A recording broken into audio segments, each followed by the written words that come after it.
وقت گزرنے کے ساتھ ساتھ ماحولیاتی آلودگی کے باعث گرمی کی شدت میں اضافہ ہوتا جا رہا ہے، لیکن کیا آپ جانتے ہیں ہیٹ ویو یا لو سے کیسے بچا جا سکتا ہے اور ماہرین نے اس کا کیا حل تلاش کیا ہے، اور ہیٹ ویو سے لوگ کس طرح متاثر ہو رہے ہیں؟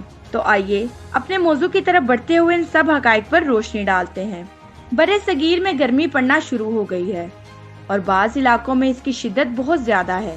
انڈیا کے مرکزی علاقے سمیت شمالی خطے اور پاکستان کے چند شہروں میں درجہ حرارت 45 ڈگری سینٹی گریڈ سے بھی زیادہ ریکارڈ کیا گیا۔ انڈیا میں گرم ترین شہر چورو قرار پایا ہے، جہاں محکمہ موسمیات نے گزشتہ اتوار درجہ حرارت 50.8 سینٹی گریڈ ریکارڈ کیا ہے، لیکن اتنی شدید گرمی کے باوجود وہاں زندگی کی رفتار میں کوئی تبدیلی نہیں آئی ہے اور گلیوں میں ہوانچے لگانے والے ٹریفک پولیس، رکشا ڈرائیور وغیرہ جن کے پاس باہر کام کرنے کے علاوہ کوئی چارہ نہیں ہے، یہ سب معمول کے مطابق کام کر رہے ہیں۔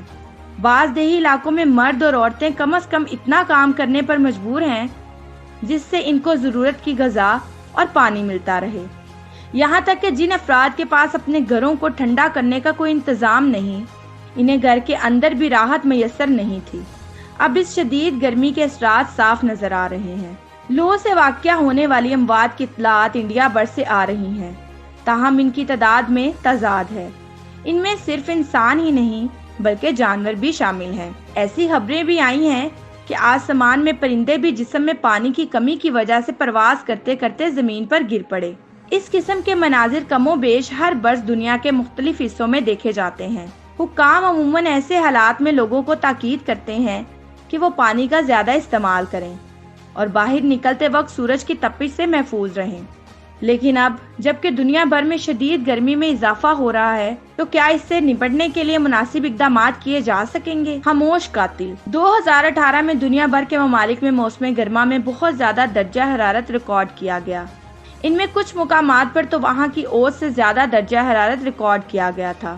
مثال کے طور پر برطانیہ، ناروے، سویڈن، مشرقی کینیڈا، مشرقی سائبیریا کے کچھ علاقے، جاپان اور بحیرہ کیسپیئن کے علاقوں میں درجہ حرارت ان علاقوں کی اوسط درجہ حرارت سے زیادہ تھا۔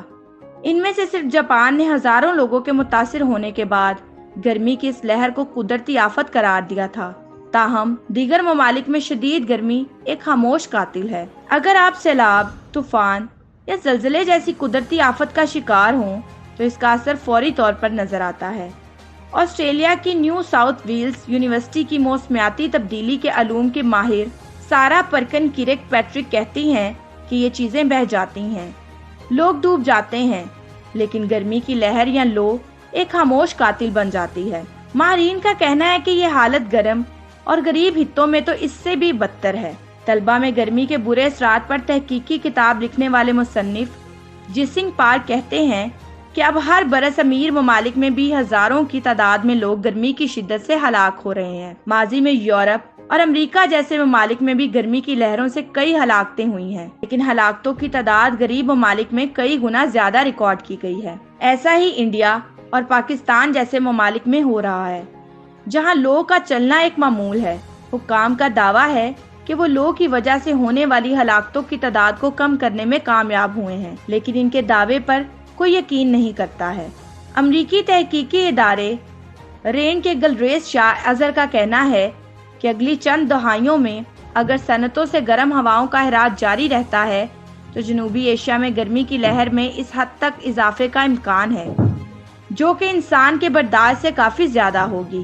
وہ کہتے ہیں کہ انڈیا جیسے ملک کا کیا بنے گا جہاں پانی کی قلت ہے اور بجلی کبھی آتی ہے کبھی نہیں آتی ہے۔ 2015 میں جب لو کے چلنے سے 1100 افراد ہلاک ہوئے تھے تو انڈین حکام سے کہا گیا تھا کہ وہ گرم ہواؤں کی لہر سے قدرتی آفت کے طور پر نپٹیں، لیکن انڈین حکومت نے ایسا کرنے سے انکار کر دیا تھا، اور اب بھی قدرتی آفات کی اس فہرست میں لو یا ہیٹ ویو کو شامل نہیں کیا گیا ہے جس سے متاثر ہونے والوں کو امداد دی جا سکتی ہے۔